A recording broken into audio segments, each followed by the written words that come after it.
عاصمة التيفي.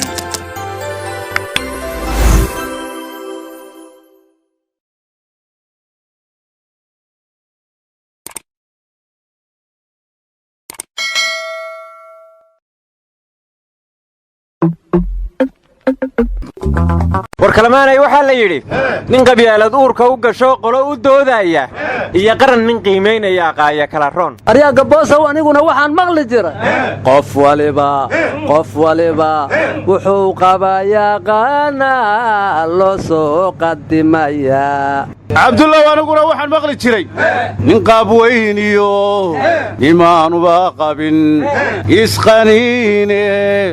ha isqadariyeen. war aniguna waxaan maqli jiray qaran dumay qalfooftiis intaan hoos qandoodnaa qayrkeenna dhaafae qalad laguma soxo qalad dadkana kii qab weyn iyo umaqabaha quursada isma qaadi karayaan. axmed khayro waxaa kaloon mar hore maqli jira quruxdayaanu leenahay qalabkayaanu sidannaa. abdulla oran naftayba qalam jalam qalam yadheega jari anna waxaan maqli jiray haddaan go qiyaamaha adaa lagu qabsanayaa. ummad yahay qabiilkiyo qarannimadu waa laba aan isqaadi kariino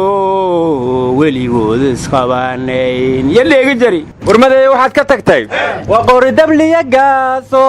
haddii aan la kala qarin ayaagays qarxinaye. aryadhaha waxaa kaloon maqli jira qayma u yeelay qayrba dhaafaaye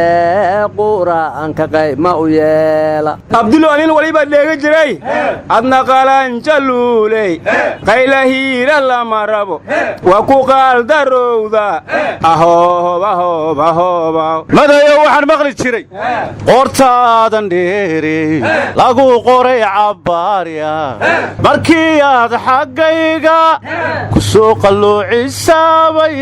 malaqda ay qabataa. warwaaqlo anna waxaan maqli jiray qurux badanidaaye qiima weynidaaye qalbiguna ku jeceela. war khadra daahir waxaan ka maqli jiray qalbi gudhan miyaa qosol lagu godlaa. gaboosow aniguba waxaan maqli jira qalbi jacayl galay maaquusahaaye. cabdulla waxaa kaloon maqli jiray qufaciyo kalgacal baan qarsoomine qalbi nabar ku yaalaan qaboobine igu qarax jacaylkii waxaad qabansa mooyaan. war aniguba waxaan maqli jiray allow yaa habeen qura uurkayga qalo oo qurumaha ku loolama ku yidhaa gartawqaad. argabooso waxaa kaloo la yidhi qorraxdii dhacdayba qisay subixi keenta. war maanta odayaashii kalamaan waa kuu wada heesaye ma jacayla kuwada dhacay jaceelkii amad khayr sheegada ayaa faafi widaay. war malaha waayay soo xasuusteen. war ma doorashadii baa jacayl isku beddeshay. aryaa sirwaalkaanu waa kaa dhici rabaa mine wax waljeebkiisa kuugu jiraan haddaanba kala baxa. war ma haysiine maanta bad kalaadna geliseene. axmedow badda caashaqeen gurin aday baraya ma og tahayna waa maqli jira. war itoobiya bad ma leh oo haddaa maraakiibta maxay u samaysatay. war islaan wasiirka gaadiidka ka ah etoobiya maanta hadashay waxay tidhi intaannu bad ka helayna waxaannu sii isticmaalaynaa dekedda berbera boortu suudaan iyo mombaasa dekedda jabuutina saxmadda waannu ka yaraynaynaa. marka waxaan la yaabay intaan bad ka helayna waxa looga jeedo iyo meeshay badda ka heli doonto. war maysiin lahaa baraadar la ero waan badlaanhaada suurtagal ma badiis buruntu. war baroortuu orgiga ka weyne ma dacwadii baddaa go'aan ka soo baxay. war kalamaanay waxaan idinkula yaabay idinku wax ma doorataan laydinmana doortee dalku doorashuu u dareerayaa.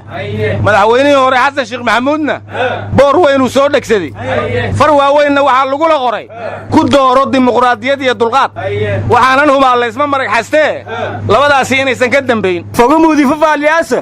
fogo noola fafaanjeegabta deegi jari. war madaxweynihii hore xasan sheekh maxamuud 4 sano ka hor boorarka waxaa ugu qornaa qobyo ninkeedaa dhammaystira.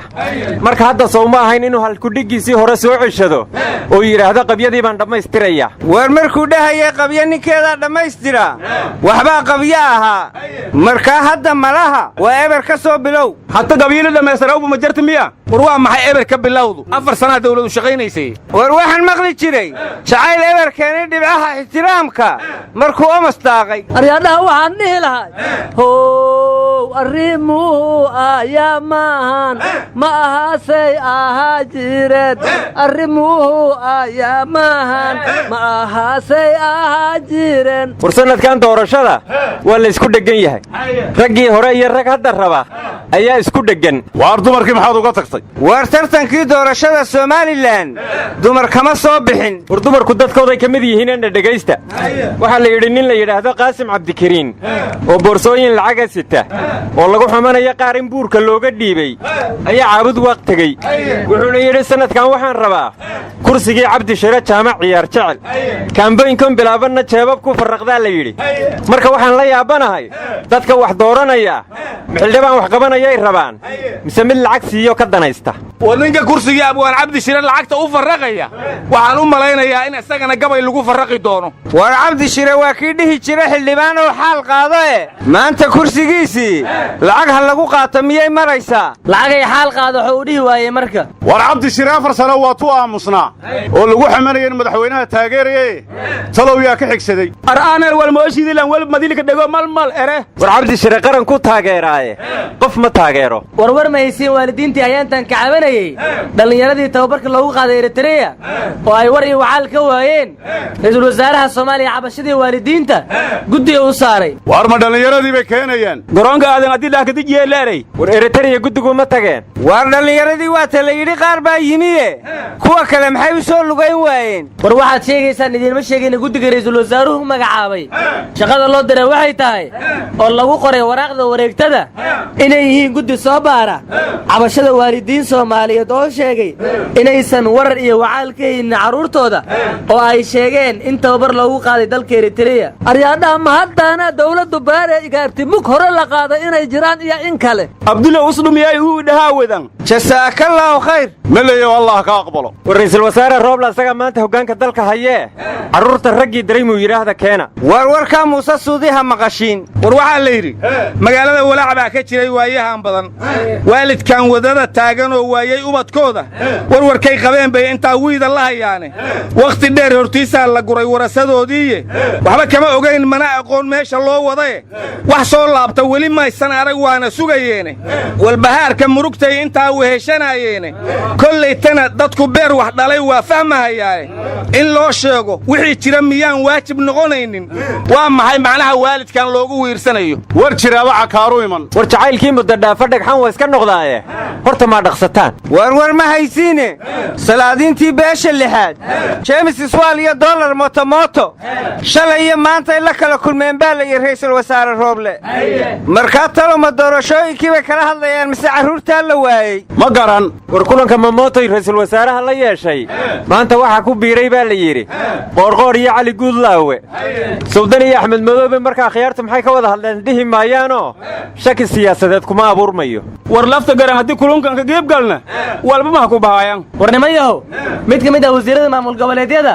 ayaa halana tegey wuxuuna la kulmay xubno ka tirsan beesha caalamka waxaana wax laga weyddiiyey madaxda iyo siyaasadda dalka ra'iisul wasaare roble markuu sheegayo wuxuu dhahayey